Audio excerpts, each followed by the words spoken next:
እኔ አንድ ጥያቄ ጠይቃችሁ አበቃለሁ።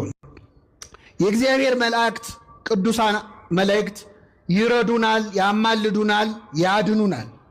ብዙ ጊዜ ሰዎች ጥያቄ ሲያበዙብን ተሸማቀን አንዳንዴ ለመመስከር እንቸገራለን እና እኔ አንድ ጥያቄ ልጠይቃችሁ። አንድ ሰው አሁን እዚህ ቅዱስ ሚካኤል ቤተክርስቲያን መጥቶ ሚካኤል ሆይ ከአምላክ በተሰጠ ስልጣን አማልደ ከዚህ በሽታዬ አድነኝ ብሎ ይህ ሰውዬ ለሚካኤል ተስሎ ዳነ። ይህንን ሰውዬ ያዳነው ማን ነው? ሚካኤል ነው ወይስ እግዚአብሔር? አይሰማም። በጣም ጥሩ።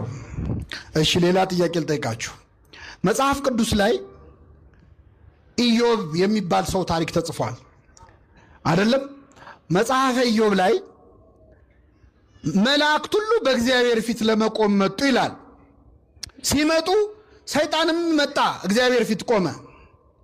ከወዴት መጣ አለው እግዚአብሔር። ዓለምን ዞርኳት ተመላለስኳት አለ። እየሰማችሁ ነው? ዓለምን ምን አልኳት? እኛ ድሮ ትምህርት ቤት ስንማር ማጅላን ነው ዓለምን የዞረው አይደለ? ግን ሰይጣንም ዞሯል። ለካያችሁ ዓለምን ዞርኳት ተመላለስኳት አለ። አሁን ዓለምን የሚዞረው ሰይጣን ለጥሩ ነው ለመጥፎ ነው? ዓለምን ለማበላሸት ነው አይደለ? ሰይጣን ዓለምን ለመተናኮል የሚዞር ከሆነ ሚካኤል ዓለምን ለመታደግ ይዞራል አይዞርም? ይዞራል።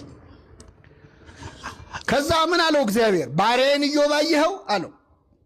ባሪያዬን ኢዮብ አየኸው፣ እንዴት አይነት ጻድቅ ሰው እንደሆነ፣ እንዴት ቅን እንደሆነ ተመለከትክልኝ አለ እግዚአብሔር። አየህልኝ የሚለው ሰው መሆን እንዴት መታደል ነው በእውነት። አየኸው እንዴት አይነት ቅን እንደሆነ አለ። አይ እሱ ቅን ባይሆን እኮ ነው የሚገርመው። ምን አጉድለህበታል? ሀብት ሰጥተኸዋል፣ ንብረቱ ሞልቶታል፣ ተርፎታል። 10 ልጆች ሰጥተኸዋል፣ ባለጸጋ ነው፣ ጤናው የተሟላ ነው፣ ትዳሩ ያማረ ነው። ምን አጎደልክበት? ከነዚህ አንዱን ብታነሳበት ግን ይሰድብሃል አለ እግዚአብሔር። ምን አለው? ሂድ የወደድከውን አድርግበት፣ ህይወቱን ግን እንዳትነካ አለው። ምኑን እንዳትነካ? እንዳትገድለው፣ ግን የፈለግከውን አድርግበታል።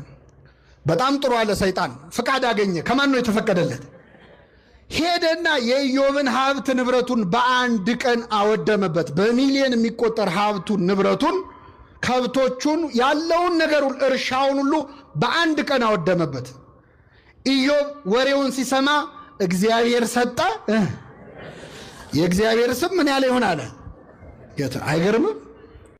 አሁን ሞባይላችሁ ቢጠፋ እግዚአብሔር ሰጠ እግዚአብሔር ነሳ ትላላችሁ? ሚካኤል እጅ እኮ ነው ጉድ የሆንኩት ነው የምንለው አይደለ? ምን ነው ምን አረኩ ነው የምንለው። ኢዮብ ግን